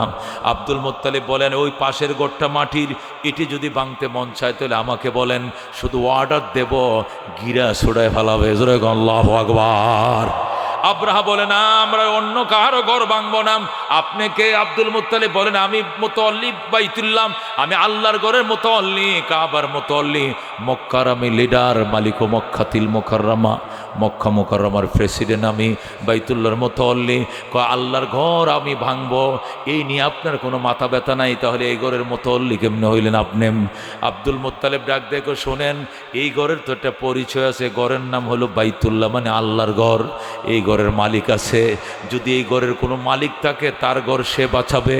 আমার ঘরের মালিক আমি, আমার ঘর আমি রক্ষা করব। আমার ঘরে যদি একটা উঠকে একটা ইট খোলার চেষ্টা করেন, হাতে পায়ের গিরা রাখবো না, তছনছ করে ফেলবো, একটারও যাইতে দিব না। কিন্তু আল্লাহর ঘর যদি ভাঙতে যান, এটা আল্লাহর ব্যাপার, তার ঘর সে রক্ষা করবে কি করবে না তার ব্যাপার। অন্যের ঘর নিয়ে আমার মাথা ব্যথা নাই, আমার মাথা ব্যথা আমার ঘর নিয়ে। আপনারা নাকি আমার ছাগল চুরি করছেন, ছাগল ছেড়ে দেন, জলদি ছাগল ছেড়ে দেন। কয় না, ক্ষুধা লাগছে, আমরা খেতে হবে। অসম্ভব কথা। আব্দুল মুত্তালিবের ছাগল হজম করে এমন কোনো পরাশক্তি পৃথিবীতে নাই। আল্লাহু আকবার। সাথে সাথে ছাগলগুলো ছেড়ে দেন। ছাগল ছেড়ে দেওয়ার পর ছাগলগুলো নিয়ে রাখালদেরকে বললেন, তোমরা ওইদিকে চলে যাও। আল্লাহু আকবার। ছাগল তো ঘাসে মুখ দেয় না, আল্লাহর ঘর ভাঙতে আইছে, ছাগলের চোখ দিয়ে পানি পড়ে, টেপ টেপ করে উটের চোখ দিয়ে পানি পড়ে। রাখালদের জন্য নিয়মিত খাবার আসছে, রাখালরা খায় না। আব্দুল মুত্তালিব ধমক দিয়ে কবে, এটা বেশি খা, যার ঘর সে রক্ষা করবেন, অন্যের ঘর নিয়ে তোর কেন এত টেনশন? এই ঘরের যদি মালিক থাকে তাহলে তার ঘর সে বাঁচাবে, তোর কেন টেনশন? তোরা খা। ছাগল বকরিরে ধমক দিছে, ছাগল বকরি খাওয়া শুরু করে দিয়েছে, রাখালরা তাদের নাস্তা খাওয়া শুরু করে দিয়েছে। আব্দুল মুত্তালিব এখানে ডায়লগ জামারার তো মারছে, কিন্তু আল্লাহর ঘরে যায় হাইরে কান্না, চোখের পানির বন্যাম। আল্লাহর ঘরে গিলাফদের ওই দিন আব্দুল মুত্তালিব অনেকগুলো কসিদা পাঠ করেছিলেন, অনেকগুলো কবিতা পাঠ করেছিলেন, যার সার মর্ম ছিল এমন, ওগো আল্লাহ, ওগো বাইতুল্লাহর মালিক, এই ঘরের শিরোনাম হলো বাইতুল্লাহ, এই ঘরের মালিক হলেন আপনি আল্লাহ। হে মালিক, এই ঘরটা আমাদের অহংকার। সকালবেলা ঘুম থেকে উঠে নিজের ঘর ঝাড়ু দেই না, প্রথম আপনার ঘর ঝাড়ু দেই। আপনার ঘরের মেহমানদেরকে জমজমের পানি উঠায় খাওয়াই, আপনার ঘরের মেহমানদের জন্য লাকড়ির ব্যবস্থা করি, হান্ডি পাতিলের ব্যবস্থা করি, রান্না বান্নার ব্যবস্থা করি। খেদমতুল হাজ শারাফুল্লাহ নাম, হাজিদের খেদমত করা এটি আমাদের ভদ্রতা, এটি আমাদের অহংকার। আল্লাহ আপনার ঘর ভাঙতে আইছে, ওদের সাথে আমি ডাইরেক্ট কথা বলে এসেছি। আল্লাহ এরা যদি সহি সালামতে আপনার ঘর ভেঙ্গে আবার নিজ জায়গায় চলে যাইতে পারে, তাহলে পৃথিবীর মানুষ বলবে এই ঘরের কোনো মালিক নাই, পৃথিবীর মানুষ বলবে এই ঘরের কোনো মালিক নাই। আব্দুল মুত্তালিব মিথ্যা বলে এটা বাইতুল্লাহ, আসলে এটা বাইতুল্লাহ না, আল্লাহর ঘর নয়, এই বলে মানুষ তহমত দিবে, অভিযোগ করবে, বলবে এই ঘরের কোনো মালিক নাই। ঘরের যদি সত্যিকার মালিক থাকতো তাহলে ঘরকে হেফাজত করতাম। আল্লাহ আপনার ঘর ভেঙ্গে দিলে আপনার ইজ্জত যাবে, আমার ঘর ভাঙলে আমার সম্মান যাবে। আমি আমার ঘরের জন্য যেরকম কান্দি, আপনি আপনার ঘর রক্ষা করার জন্য ব্যবস্থা করেন। এই বলে আবু জাহেল আব্দুল মুত্তালিব যখন হাউমাউ করে কান্দে, আওয়াজ আসতেছে বাইতুল্লাহর উপর দিয়ে, কান্দিস না, আমার ঘর ভাঙ্গা দূরের কথা, এদেরকে ওই জায়গায় মাটির সাথে মিশিয়ে দেব। আল্লাহু আকবার। আব্দুল মুত্তালিব যখন এমন একটা গাইবী আওয়াজ শুনলেন, শোনার সাথে সাথে তিনি মুনাজাত বন্ধ করলেন। ও মুসলমান, আব্দুল মুত্তালিব ওই ধ্বংসলীলা দেখার জন্য তিনিও পাহাড়ে উঠলেন। ওই জাবালে আবি কুবাইসের মধ্যে গুহা তো একটাই, ওই গুহার মধ্যে আশ্রয় নেবেন। সেখান থেকে একদম মুজদালিফা পর্যন্ত পরিষ্কার দেখা যায়, 7-8 কিলোমিটার রাস্তা দেখা যায় জাবালে আবি কুবাইসের সূরাত থেকে। সেখানে তিনি উঠলেন। ওইটা যখন গুহার ভিতরে মাথা দিলেন, মাথা ঢুকানোর সাথে আরেক মাথার সাথে লাগছে টাক্কর। আল্লাহু আকবার। আব্দুল মুত্তালিব, কিরে এখানে কেম? কল্লা ঢুকাইছে, আরেক কল্লার সাথে লাগছে ঠাক্কর। নাসির কো, কেরে ভাই আমার কল্লা ফাটাই দিলেন। আব্দুল মুত্তালিব, তুই কোথায় আইলি? নাসির কো, আমি এমন থেকে আসছি। তুই তুই ইয়েমেন থেকে কেন আইলিম?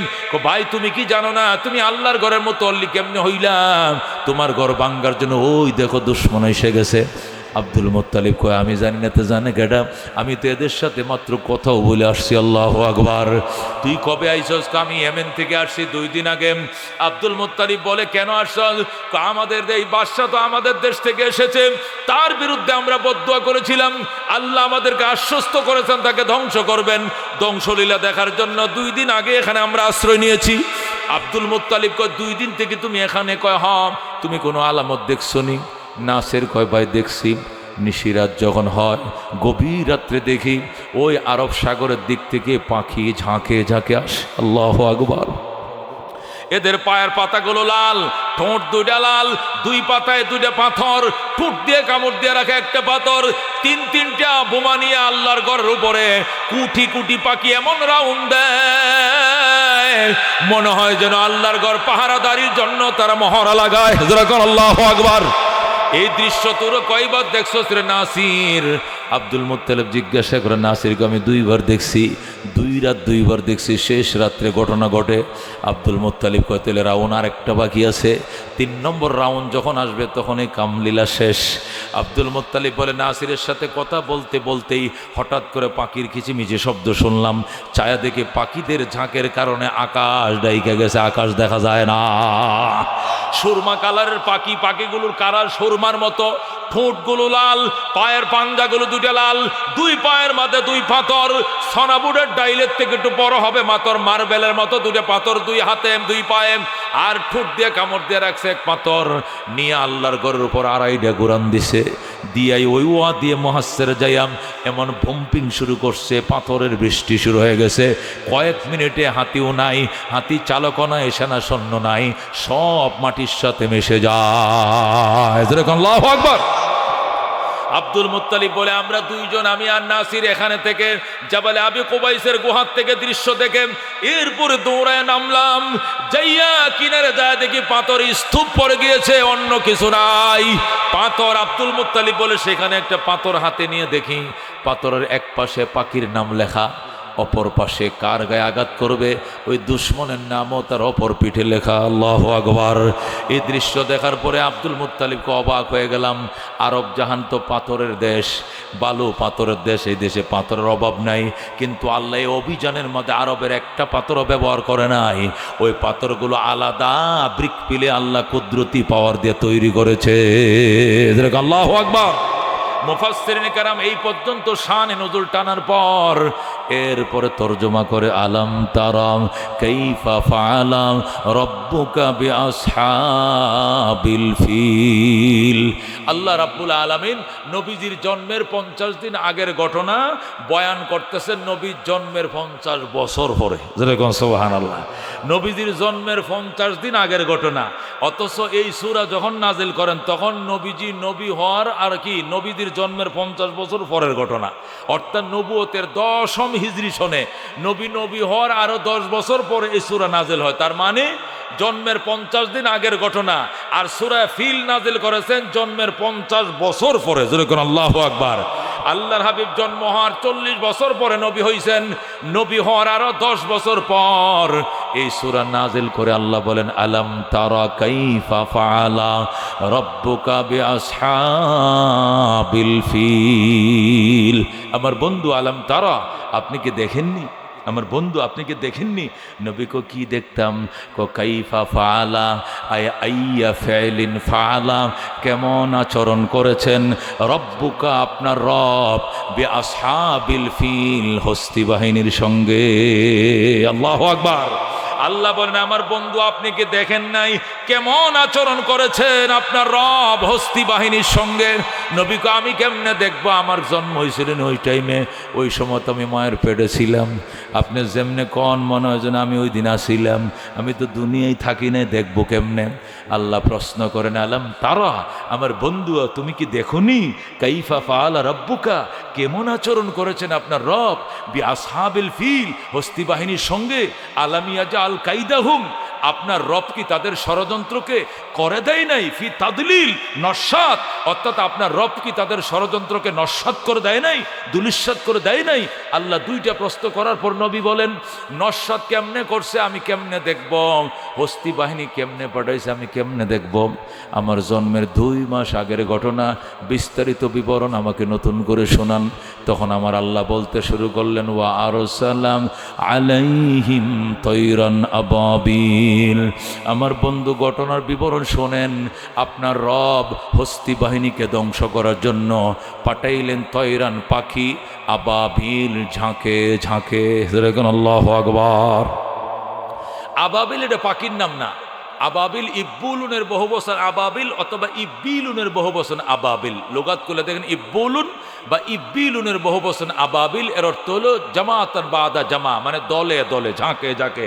আমরা যেরকম হারি পাখিরা ঝাঁকে ঝাঁকে উঠতেছে, আমরা বলি কিনা, এই ঝাঁকে ঝাঁকে শব্দের অর্থ হলো আবাবিল। আল্লাহ বলেন, ওয়া আরসালা আলাইহিম, আমার বন্ধু তাহলে শোনেন, আপনার রব হস্তি বাহিনীকে ধ্বংস করার জন্য পাঠিয়েছিলেন তৈরান পাখি। তৈর মানে কি? পাখি। আবাবিল ঝাঁকে ঝাঁকে। যেরকম সুবহানাল্লাহ। আপনার রব হস্তি বাহিনীকে ধ্বংস করার জন্য পাখি পাঠিয়েছিলেন ঝাঁকে ঝাঁকে। নবী বলেন, তারপরে পাখিরা কি করেছে? আল্লাহ তারপরে করেছে কি শোনো বন্ধু, তারমিহিম বিহিজারাতিম মিন সিজিল। ওই পাখিরা তারমিহিম ভুম্পিং করেছিল হস্তি বাহিনীর উপরে, নিক্ষেপ করেছিল হস্তি বাহিনীর উপরে, ভুম্পিং করেছিল হস্তি বাহিনীর উপরে, বিহিজারাতিন এমন পাথর, মিন সিজিল যে পাথর কাঁচামাটি আগুন দিয়ে পুড়িয়ে তিনি বানিয়েছিলেন। সুবহানাল্লাহ। হেজারাতুন পাথর, কিন্তু আরবের প্রসিদ্ধ পাথর নয়, এই জন্য মিন বয়ান করে আবার পাথরের বর্ণনা আল্লাহ দিলেন সিজিল।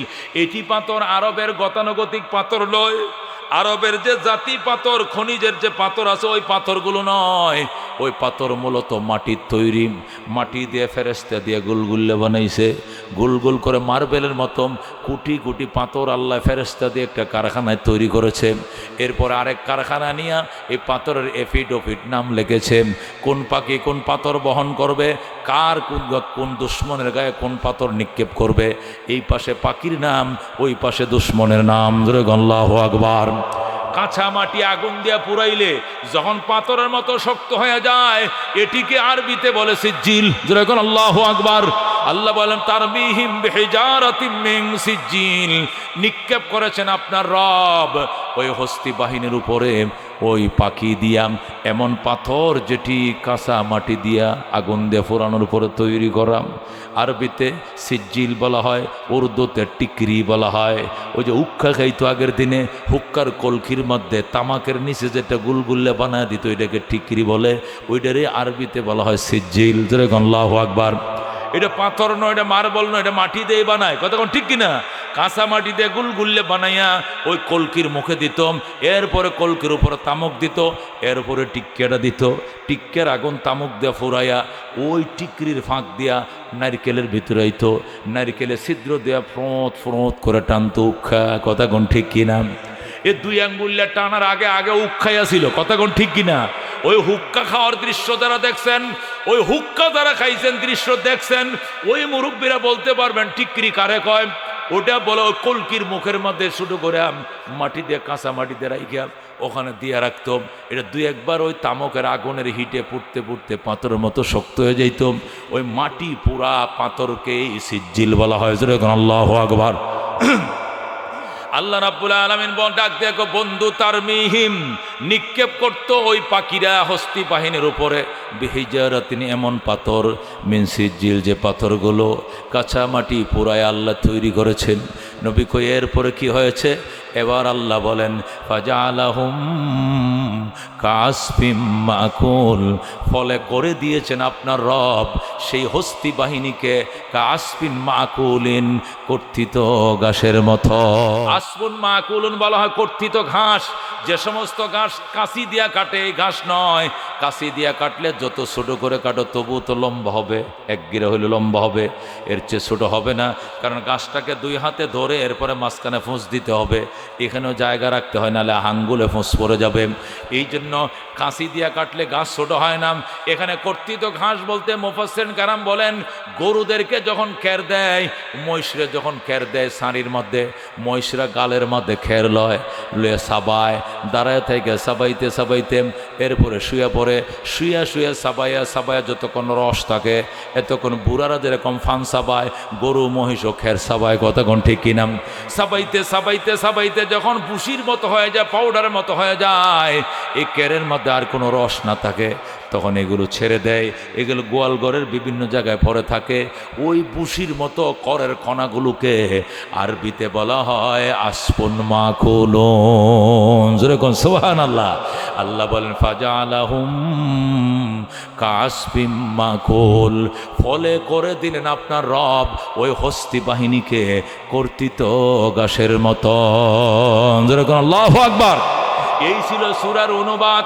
প্রথম গেল শানে নজুল, এরপরে গেল অনুবাদ, এবার তাফসীর। রাজি আছেন? তাফসীর শুনতে হবে না?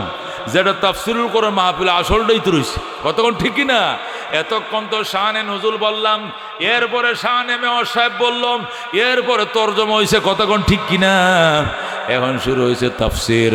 মুফাসসিরিন কেরাম বলেন আল্লাহ নবীর জন্মের 50 দিন আগের ঘটনা, নিশ্চিত নবী ওই সময় দুনিয়া ছিলেন না ঘটনার টাইমে, কতক্ষণ ঠিক কিনা। যেহেতু নবী নিশ্চিত নির্ঘাত ওই সময় মক্কায় তার জন্মই হয় নাই, তাহলে আল্লাহ কেন বললেন আলাম তারা, আমার বন্ধু আপনি কি দেখেন নাই? এই কথাটা কেন বললেন? এর কি জবাব হবে? মুফাসসিরিন কেরাম বলেন এর অনেকটি জবাব আছে। 1 নম্বর জবাব হলো আলাম তারার অর্থ হলো আলাম তাসমা। আলাম তার অর্থ কি হবে? আলাম তাসমা, আমার বন্ধু দেখার তো সময় ছিল না আপনার, যেহেতু আপনি মায়ের পেটে ছিলেন, দেখার তো কথা নয়, কিন্তু না দেখলেও আপনি কি শোনেন নাই? আপনি কি দাদার মুখেও শোনেন নাই? আপনি কি চাচার মুখে শোনেন নাই? মক্কার কুরাইশদের মুখে কি শোনেন নাই? 45 বছর 50 বছর বয়স হয়েছে, এই ঘটনা কি আরবরা শোনায় নাই? আপনি যদি দেখেন নাই তারপরে কি আপনি শোনেনও নাই? অবশ্যই শোনার কথা, কতক্ষণ ঠিক কিনা।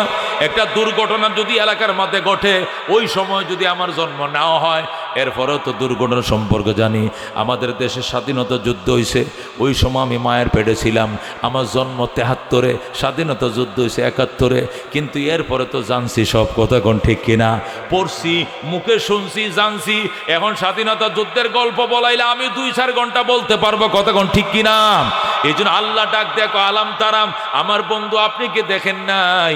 মুফাসসিরিন কেরাম বলেন এর অর্থ হলো আলাম তাসমা, আপনি কি শুনেন নাই, দেখেন নাই? দেখার তো কথা নয়, যেহেতু আপনি ওই সময় জন্ম নেন নাই, কিন্তু শোনার তো কথা।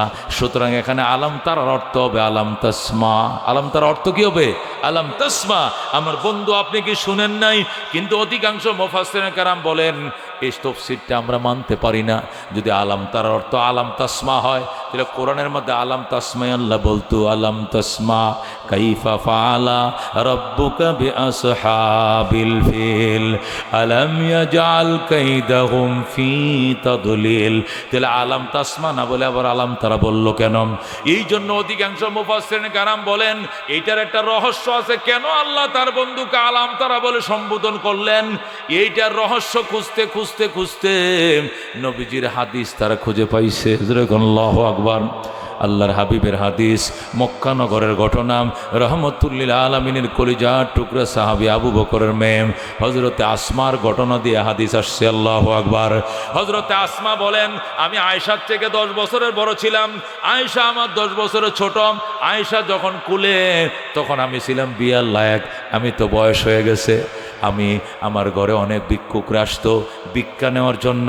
আমি যেহেতু ডাঙ্গর মেয়ে, আমি ভিক্ষা নিয়ে ফকিরদেরকে ভিক্ষা দিতাম।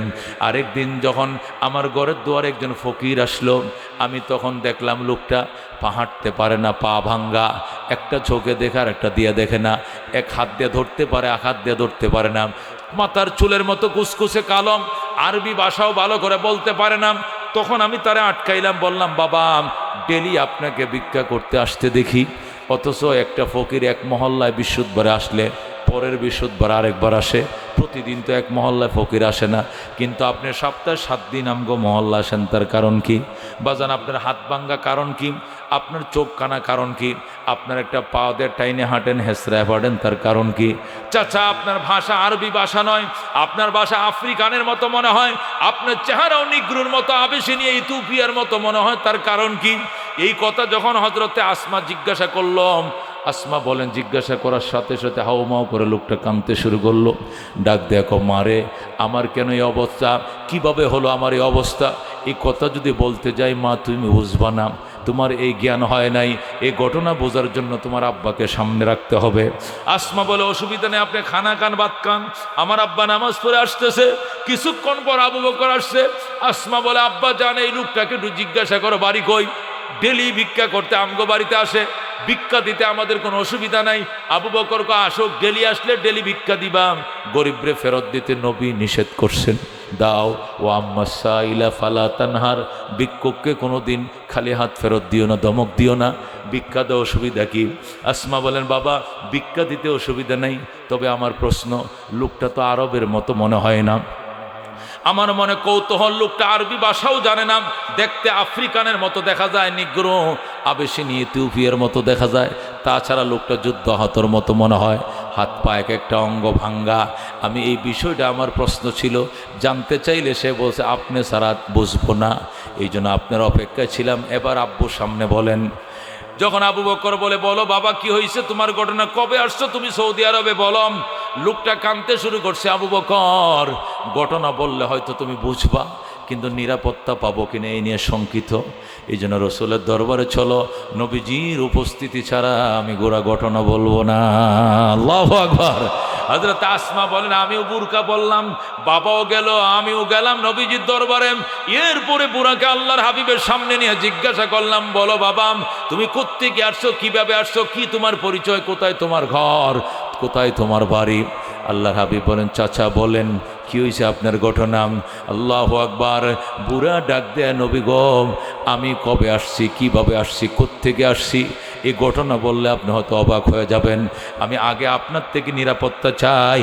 আমি অরিজিনাল ঘটনা যদি বলে আমার উপরে কোনো আক্রমণ হবে কি? কয় কোনো আক্রমণ হবে না। নিরাপত্তা দিবেন নি? হ্যাঁ আপনাকে নিরাপত্তা দিলাম, যদি নিরাপত্তা দেন কোনো আক্রমণ না করে আমি ঘটনা বলি। ইয়া রাসূল আল্লাহ, ইয়া হাবিব আল্লাহ, আমার বাড়ি আবেশিনিয়ায়, যেরকম আল্লাহু আকবার। আমার বাড়ি ইথিওপিয়ায়, আমি আফ্রিকার। আমি যখন মক্কানগরে আসি তখন আপনার জন্ম হয় নাই। আল্লাহু আকবার। নবী গো আমি যখন মক্কায় আসি তখন আপনার জন্ম হয় নাই, সম্ভবত ওই সময় আপনি মায়ের পেটে ছিলেন। আপনি কি হস্তি বাহিনী আক্রমণ করেছিল মক্কায়, এমন কোনো ঘটনা জন্মের পরে শুনছেন কিনা? রসুল গো আমি তো শুনছি। কই এই ঘটনার নায়ক যিনি ছিলেন আব্রাহাম, ওই আব্রাহা বাদশাহ আবিসিনিয়ার রাজার থেকে 10টা হাতি আনছিল। এই 10টা হাতির জন্য 10 জন ড্রাইভার ছিল। সবচেয়ে বড় হাতি যেটা ছিল ওই হাতির নাম ছিল মাহমুদ, ওই হাতির ড্রাইভার ছিলাম আমি। আল্লাহু আকবার। আল্লাহর হাবিব অবাক হয়ে গেছে, বলে কি সেই তুমি নি ওই আব্রাহার আক্রমণের হস্তি চালক? হম। আব্রাহা বাদশাকে নাজাশী 10টা হাতি দিয়েছিল। হাতি তো সবাই চালাইতে পারে না, প্রাইভেট কার কিনলে যেরকম ড্রাইভার নিতে হয়, মাসিক বেতন দিয়া হাতি কিনলো, হাতি চালকের ড্রাইভার লাগে। যখন আব্রাহাকে নাজাশী 10টা হাতি দিয়েছিল বাইতুল্লাহ ভাঙ্গার জন্য, তখন 10টা হাতির জন্য 10 জন ড্রাইভার ছিল।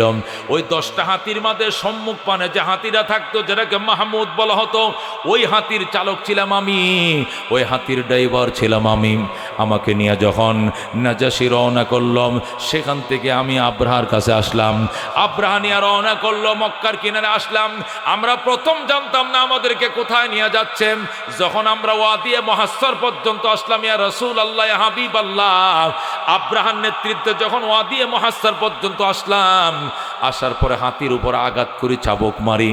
হাতি সামনে যায় না, ডাইনে যায়, বামে যায়, পিছনে যায়। সামনের দিকে যখন হাতি অগ্রসর হয় না, তখনই বুঝে ফেলছিলাম বিপদ আছে সামনে। হাতি তো আগের থেকে সিগন্যাল পাওয়া যায়। যখন বুঝলাম সামনে বিপদ আছে, তখন আমি তওবা করা শুরু করলাম। আমি আল্লাহকে বললাম, আল্লাহ আমি সরকারি চাকরি করি, এই জন্য আব্রাহারা আমি হাতি চালাই। হাতি চালানোর জন্য আমি চাকরি নিয়েছিলাম, বেতনের আশায়, পেটের কোথায় আমি হাতি চালাই। আমি তোমার ঘর ভাঙ্গার পক্ষে নই, আমি পেটের কোথায় হাতি চালাই। আজকে থেকে তওবা করলাম, আল্লাহ হাতি যেহেতু সামনে যায় না, নিশ্চয়ই তোমার ঘর তুমি রক্ষা করবা, এতে করে আমাদের উপরে শাস্তি আসতে পারে, তোমার আযাব আর গজব সহ্য করার ক্ষমতা আমার নাই। ইয়া আল্লাহ, সমস্ত হস্তি বাহিনীকে যদি তুমি ধ্বংস করো, আব্রাহা বাহিনীকে তুমি ধ্বংস করো, আল্লাহ তুমি আমার জীবন ভিক্ষা দাও, এই ইতিহাস আমি মানুষকে শোনাবো, এই বিখ্যাত ইতিহাসের মাঠে ময়দানে সাক্ষী হিসাবে আমি দুনিয়াতে থাকবো। ইয়া আল্লাহ, তোমার ঘর ভাঙ্গার পক্ষে আমি নই, তোমার ঘরের দুশ্মন আমি নই, তোমার ঘরকে আমি মহব্বত করি। আব্রাহা আমাকে জুড়ে নিয়ে আসছে, আমি জানতাম না সে যে তোমার ঘর ভাঙতে এসেছে। ইয়া আল্লাহ, তোমার কাছে আশ্রয় চাই, তোমার আযাবে যেন আমাকে না পায়, আমাকে তুমি জীবন ভিক্ষা দাও। এই বলে যখন আমি কাঁদতেছিলাম, মুনাজাত করতেছিলাম, ইতিমধ্যে দেখি পাথর ছোড়া শুরু হয়ে গেছে, বুম্পিং শুরু হয়ে গেছে, আমি চোখের পানি ছেড়ে কাঁদতেছিলাম। হঠাৎ করে কে যেন আমাকে এখান থেকে হাতির পিষ্ট থেকে কুলি করে নিয়ে গুহার ভিতরে নিয়েছে, পাহাড়ের গুহার ভিতরে নিয়ে আশ্রয় নিয়েছে। আমি গুহার ভিতরে ছিলাম, 3 দিন পর আমার জ্ঞান ফিরে এসেছে। জ্ঞান ফিরে আসার পর দেখি আমার একটা হাত নাই, আমার একটা পা নাই, একটা চোখ নাই। পিছনের দিকে ছায়া দেখি হস্তি বাহিনী নাই, কোনো সদস্য নাই, সব কর্তৃত ঘাসের মতো পাউডার হয়ে গেছে। আল্লাহু আকবার। আল্লাহর হাবিব সাল্লাল্লাহু আলাইহি সাল্লামের চোখের সামনে ওই হাতি চালক যখন চাক্ষুষ ঘটনা যখন বয়ান করা শুরু করে দিল, আল্লাহর হাবিব কাঁদতেছিলেন, আবার মুস্কি মুস্কি হাসেও, নবী কাঁদেও, আবার দেখে হাসেন।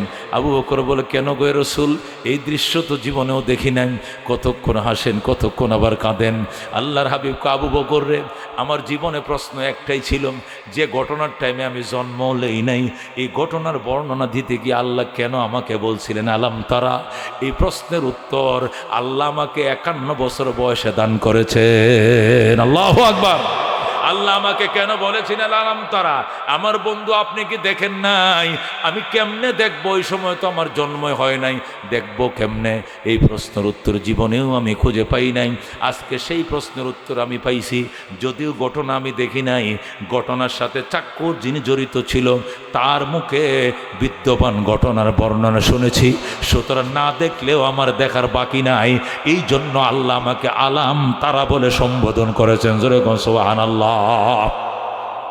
আল্লাহ বলেন, আলাম তারা, আমার বন্ধু আপনি কি দেখেন নাই? কাইফা ফাআলা রাব্বুকা বিআসহাবিল ফিল, কেমন আচরণ করেছেন আপনার রব হস্তি বাহিনীর সঙ্গে। জোরে কোন আল্লাহু আকবার। মুফাসসিরিন কেরাম এই ঘটনা লেখে, মুফাসসিরিন কেরাম বলেন আল্লাহ রাব্বুল আলামিন সূরা ফিল দ্বারা একটা ইতিহাস বলাই উদ্দেশ্য নাকি উম্মতরে বান্দাবান্দির আরো কোনো সিগন্যাল দেওয়া উদ্দেশ্য? মুফাসসিরিন কেরাম বলেন এর দ্বারা আরো সিগন্যাল উদ্দেশ্য, সেটি হলো জুলুমের পরিণতি কোনোদিন ভালো হয় না। কথা ঠিক কিনা? আল্লাহর হাবিব বলেছেন, ইত্তাকি দাওয়াতাল মাজলুম, মজলুমের বদদুয়া থেকে বেঁচে থাইকো, ফাইন্নাহু লাইসা বাইনাহা ওয়া বাইনাল্লাহি হিজাব। মজলুমের আত্মচিৎকার আর আল্লাহর মাঝে কোনো পার্টিশন নাই, ডাইরেক্ট কবুল হয়ে যায়। কতক্ষণ ঠিক কিনা?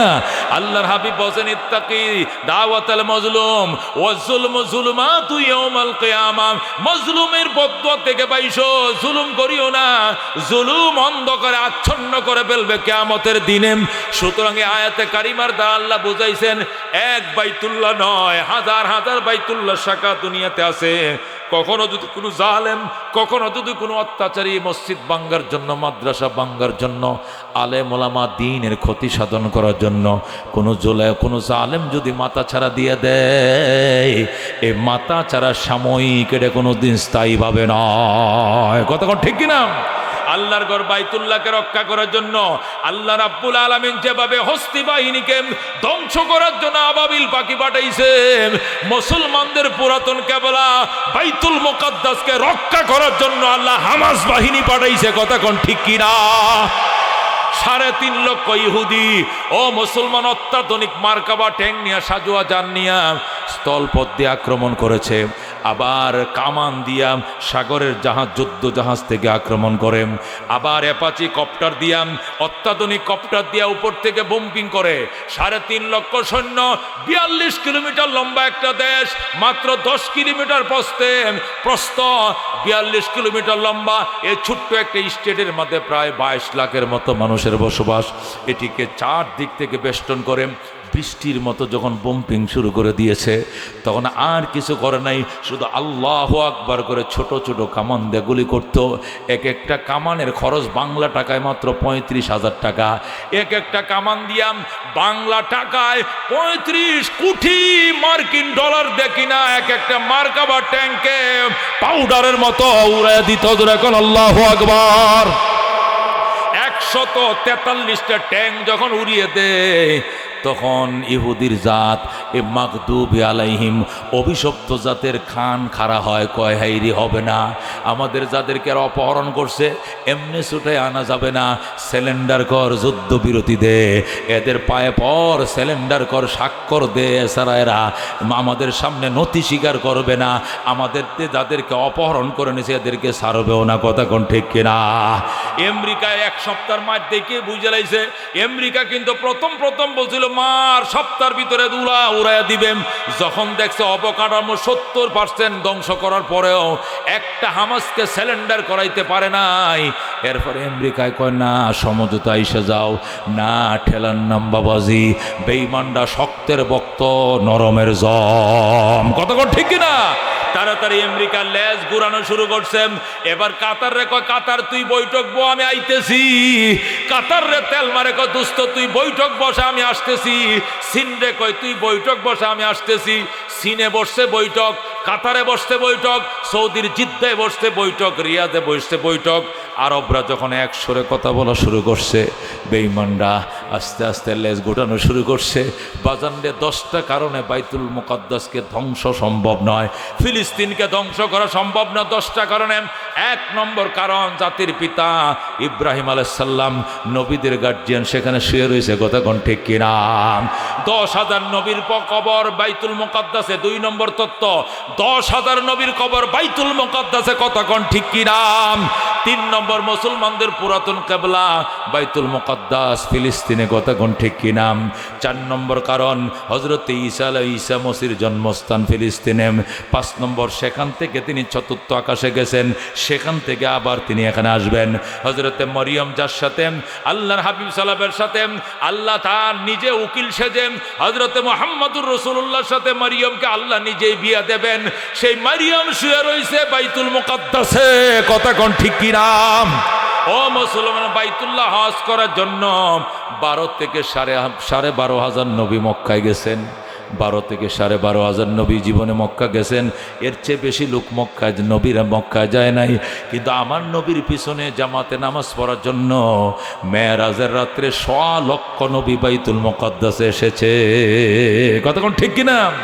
যে বাইতুল মুকাদ্দাসে, যে ফিলিস্তিনে 100 লক্ষ নবীর আগমন, একসাথে 100 লক্ষ নবী। যখন 100 লক্ষ নবী ইক্তেদা করেছে, ইক্তেদাই তো বিহাযাল ইমাম, ওই সময় পৃথিবীর সকল ফেরেশতারা আইসা ওই নবীদের পিছনে ইক্তেদা করে আল্লাহর হাবিবের মুক্তাদি সেজেছে। কথা কোন ঠিক কিনা?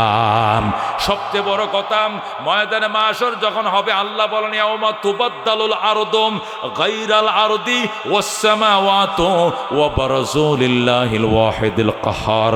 যেদিন আল্লাহ জমিনের রূপ পাল্টিয়ে দেবেন, ওই নান রুটি, তন্দুল রুটি টান দিলে যেরকম বড় হয়, পৃথিবীকে টান দিয়ে আল্লাহ কয়েক কোটি গুণ বড় বানায় ফেলবেন। যেরকম আল্লাহু আকবার।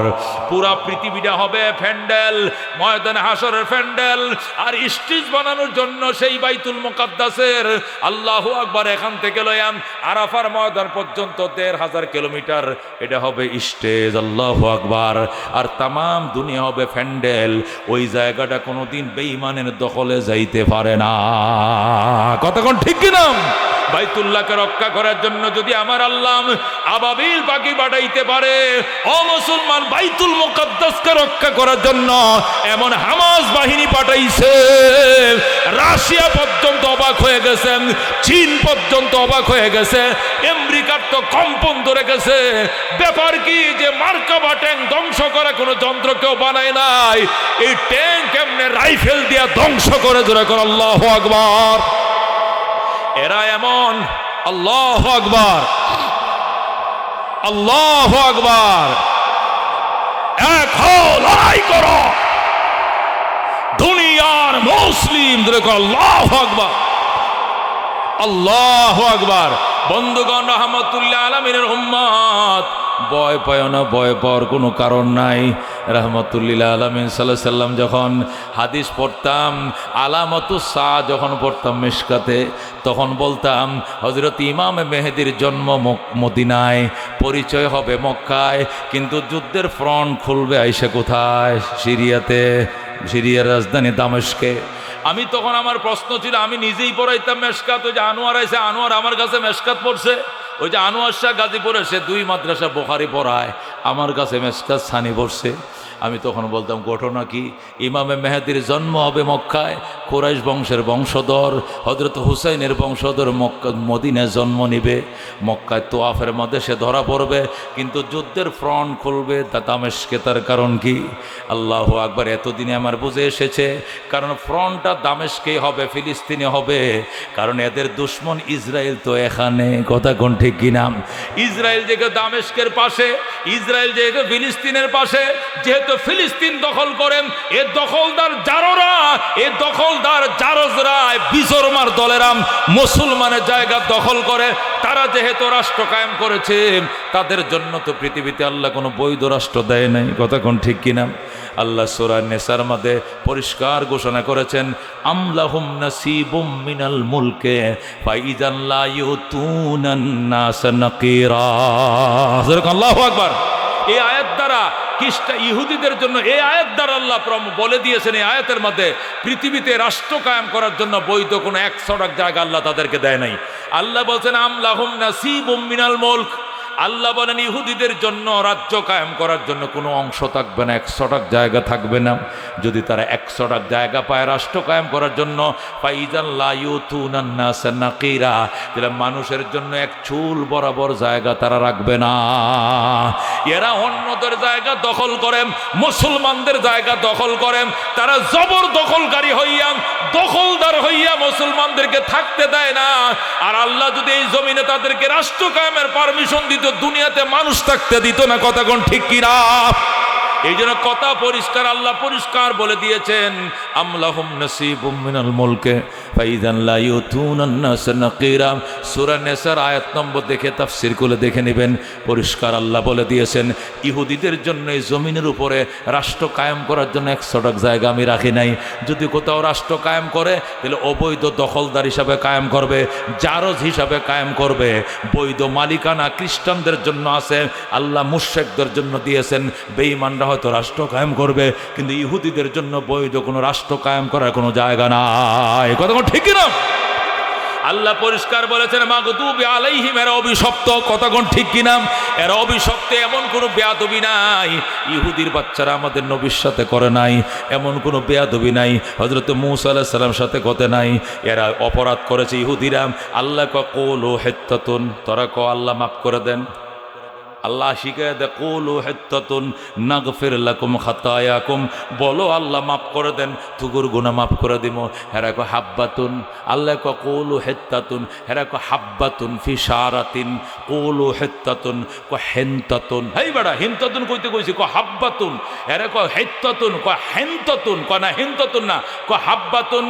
ও মুসলমান, আল্লাহ বলছে হিত্তাতুন, হেরা কো হিনতাতুন। আল্লাহ কয় হিত্তাতুন, হেরা কো হাব্বাতুন ফি শারাতিন। আল্লাহ কয় বল আল্লাহ মাফ করে দেন, এরা কয় আল্লাহ গম দেন, আটা দেন। শুনছেন কথা? আল্লাহ ক আল্লাহ মাফ করে দেন, এরা কয় আল্লাহ গম আর বুটটা একসাথে দেন, রুটি বানায় খামু। জোরে কর নাউজুবিল্লাহ।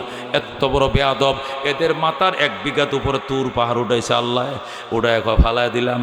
মানবে কিনা কক সরান, মানতাছি। যেই মাত্র পাহাড় সরাইছে, কল্যাণ নমিনা লাকা হাত্তা নারাল্লাহ জাহারাতান, মানি না খোদা, মানি না যতক্ষণ চোখে দেখবো তুমি খোদারে মানি না। জোরে কর নাউজুবিল্লাহ। এত বড় বেয়াদব মূসা আলাইহিস সালামের সাথে তুর পাহাড়ে যায় আল্লাহর সাথে কথা কয়ার ফরক না দেখলে মানবো না। কত বড় ডেঞ্জারাস, ডিয়ারিং। আল্লাহ এদের ফানিকে রক্ত বানাইছে, এদের ফানিতে ব্যাং তৈরি করছে, আল্লাহ এদেরকে তুফান দিয়ে আশ্রাইছে, আল্লাহ এদেরকে টিড্ডি ফরিং দিয়ে আশ্রাইছে, সাপ দিয়ে আশ্রাইছে, রক্ত দিয়ে আশ্রাইছে। সব রক্ত। ভাত পাকাইছে, ভাতের ভিতরে রক্ত জমে রয়েছে। তরকারি পাকায় দেখে তরকারির মধ্যে রক্ত। কলসি করে পানি তৈছে, কলসির মুখ খুলে দেখে রক্ত।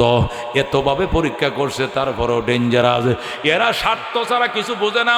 এদেরকে বলতে শনিবারে মাছ ধরা নিষেধ, এরা কয় শনিবার দিন জাল দিয়ে ঘেরাও দিয়ে রাখবাম, রোববারে ধরবাম। কথা, শনিবারে মাছ ধরিচ্ছা ধরিস না। এই আইলা নামক এলাকার মানুষ ও মুসলমানেরা শনিবার মাছ জেলে আসিল, 4,000 লোকের বসবাস। আল্লাহকে শনিবারে মাছ ধরিস না, এটা সপ্তাহে ইবাদতের দিনে মসজিদে যায় বয়ে থাক। এই দিন এখন এরা মসজিদে যায়, রবিবার থেকে বৃহস্পতিবার শুক্রবার পর্যন্ত কোনো গাড়ে মাছ নাই, কোনো মাছ নাই। শনিবার হইলে মাছ একদম কিনারে এসে চোখ ঘুরায়, টস মারে। এরাও যেরকম ডেঞ্জারাস, মাছও ডেঞ্জারাস, বুঝেন না? শনিবার হলে মাছ গাড়ে আই, এছাড়া মাছ গভীর সাগরের ভিতরে চলে যায়। শনিবার হলে কিনারে আসে, কারণ তারা তো জানে শনিবারে ধরবে না। ইহুদিরা লোভ সামলাইতে পারে নাই, শনিবারে কাপড় জাল দিয়ে সুন্দর করে ঘেরাও দিয়ে রাখছে, এরা কে আটকায় তৈছে মাছ। রবিবার দিন সকালবেলায় এবার মাছ ধরে। নবী তোরে না কইছে শনিবারে মাছ ধরা নিষেধ, কয় আজকে কি শনিবার? আজ তো রবিবার, তো শনিবার আটকা রাখছিস কি? আটকা রাখা তো নিষেধ না, ধরা না নিষেধ। শুনছেন কথা? আল্লাহ রাব্বুল আলামিন এদের সব কটাকে বানর বানায় দিছে। কি বানায় দিছে? এদেরকে বানর বানায় দিছে। 3 দিন পর্যন্ত ছিল, সব ধ্বংস হয়ে গেছে। আমার নবীরে বিষ খাওয়াইছে এরা, যেরকম নাউজুবিল্লাহ। নবী গো কলজারা ছিঁড়ে যায়, একটা খাসি ফালছিলাম, আপনারা জবে করে খাওয়াইতাম। কত জামাই কই, কত আমার জামাই তো আপনার সাথে জেহাদে যায় শহীদ হয়েছে। মিছা কথা। রসুল মনে করছে ওর জামাই আমার সাথে যায় জেহাদে শহীদ হয়েছে, এমন একটা মেয়ে আমার দাওয়াত খাওয়ায়, অসুবিধা কি? খাওয়া মা, খাওয়া। জবে করমনি কর। খাসি জবে করে গোস্তটা বিষ দিয়ে সুন্দর করে কাবাবের মতো, মুরগি যেরকম কাবাব বানায় সুন্দর করে বিষ দিয়ে মাইকে পয়গম্বরে খাওয়ায়। নবী তো গায়েব জানে না, মুখও দিয়ে ফালাইছে। জিব্রাইল আইসে ক মা খালদা রসুল কি খাইছেন? ক আল্লাহ হাম গোস্ত খাইছি। জিব্রাইল ক মা ফিলা হাম বালি সাম, আপনি বিষ খাইছেন, আপনি কাহ কাহ আপনি বমি করেন। রসুল বমি করা শুরু করছে, বমি আহে না, এক টুকরা গোস্ত গেছে। পয়গম্বরের গলার ভিতর দিয়ে জিব্রাইল হাত ঢোকায়া পেটের ভিতর থেকে গোস্তের টুকরাটা বাইর করে কয় কাতালতা নাফসাকা ইয়া রাসূলুল্লাহ, রসুল কো নিজের তো নিজে শেষ করে দিছিলেন। ইহুদি আপনার আপন নয়, সে আপনার দুশ্মন। ইহুদি বিষ খাওয়া মারতে চাইছিল। জোরে কোন নাউজুবিল্লাহ। আল্লাহর হাবিবরে কান্দাইছে। ওহুদের ময়দান থেকে ইহুদিরাই 350 একসাথে বলাইছে। খন্দকের ময়দানে নবীরে কান্দাইছে, মাতা নাসরুল্লাহ, মাতা নাসরুল্লাহ বলে নবী কাঁদছে। জঙ্গে জমল এবং সিফিনের মধ্যে 80 থেকে 85,000 সাহাবী এ আব্দুল্লাহ ইবনে সাবা ইহুদির ষড়যন্ত্রের কারণে শাহাদত বরণ করেছে। নবীর ইন্তেকালের 500 বছর পর নবীজির লাশ চুরির ষড়যন্ত্রে এরাই করছিল। কথা কোন ঠিক কিনা? এরপরে বাদশাহ নুরউদ্দিন জঙ্গি এদেরকে ঘেরাও করে মদিনার গলিতে ফাঁসির কাস্টে ঝুলাইছে। সুতরাং এদের সাথে আমাদের কোনো আপোষ নাই। আল্লাহ পরিষ্কার বলে দিয়েছেন ওয়ালান তারদাম আনকাল ইহুদ ওয়ালান নাসারা, হে আমার বন্ধু ইহুদ নাসারারা কখনো তোমার প্রতি সন্তুষ্ট বোধ করবে না, হাত্তা তাত্তাবিয়া মিল্লাতাহুম, যতক্ষণ তাদের ধর্মে তুমি অনুসরণ না করবা। এতদিন যতই মিতালি করো লাভ না, এরা তোমার সাথে আপোষ করবে না। সুতরাং কথাবার্তা পরিষ্কার। ও মুসলমান, ফিলিস্তিনরা বিজয় লাভ করে নাই, করে নাই, করে নাই, করে নাই। 45 দিন কেন লাগছে? প্রথম দিনে বিজয় লাভ করতো, দেরি হয়েছে একটা কারণে। আমরা এক মুখে বলছি ফিলিস্তিনের বিজয়, আরেক মুখে বলছি ইসরায়েলের বিজয়। এই জন্য ফিলিস্তিন বিজয় হইতে দেরি হয়েছে। কথা কোন ঠিক কিনা? মুসলমান এক মুখে দুই কথা বলে, এই জন্য ফিলিস্তিন বিজয় লাভ করতে দেরি হয়েছে। নাহলে 48 দিন লাগে না, দ্বিতীয় দিনেই 24 ঘন্টা পরে স্যালেন্ডার করতে ইহুদিরা। কারণ কি? কারণ হলো মুখে বলে আল্লাহ ফিলিস্তিনদেরকে জয় করো, ফিলিস্তিনে বিজয় দাও, দোকানে যায় কয়েকটা কুক দে, দোকানে যায় কি কুক দে। কথা কোন ঠিক কিনা? এই যে মুনাজাত করছি, একবার কলজা হুগায় গেছে, মুনাজাত করছি জিব্বা শুকাইছে, আমার একটা পেপসি দে। মুনাজাতে কইছো ফিলিস্তিনের জয়, টাকা দিয়ে বলছো ইসরায়েলের জয়। কথা কোন ঠিক কিনা? কারণ কোকটা তো ইসরায়েলের, পেপসিটা তো ইসরায়েলের, মেরিন্ডাটা ইসরায়েলের, লাক্সাবানটা ইসরায়েলের। কথা কোন ঠিক কিনা? তাহলে মুখ দিয়ে বলছো ফিলিস্তিনের জয়, টাকা দিয়ে সাহায্য করছো ইসরায়েলকে, অস্ত্র কিনে দিছো ইসরায়েলকে, আর মুনাজাত করছো ফিলিস্তিনকে। আল্লাহকে শক্তি যার বেশি সেই জয় হবে, এই জন্য ইসরায়েল টিকছে বেশি। কথা কোন ঠিক কিনা?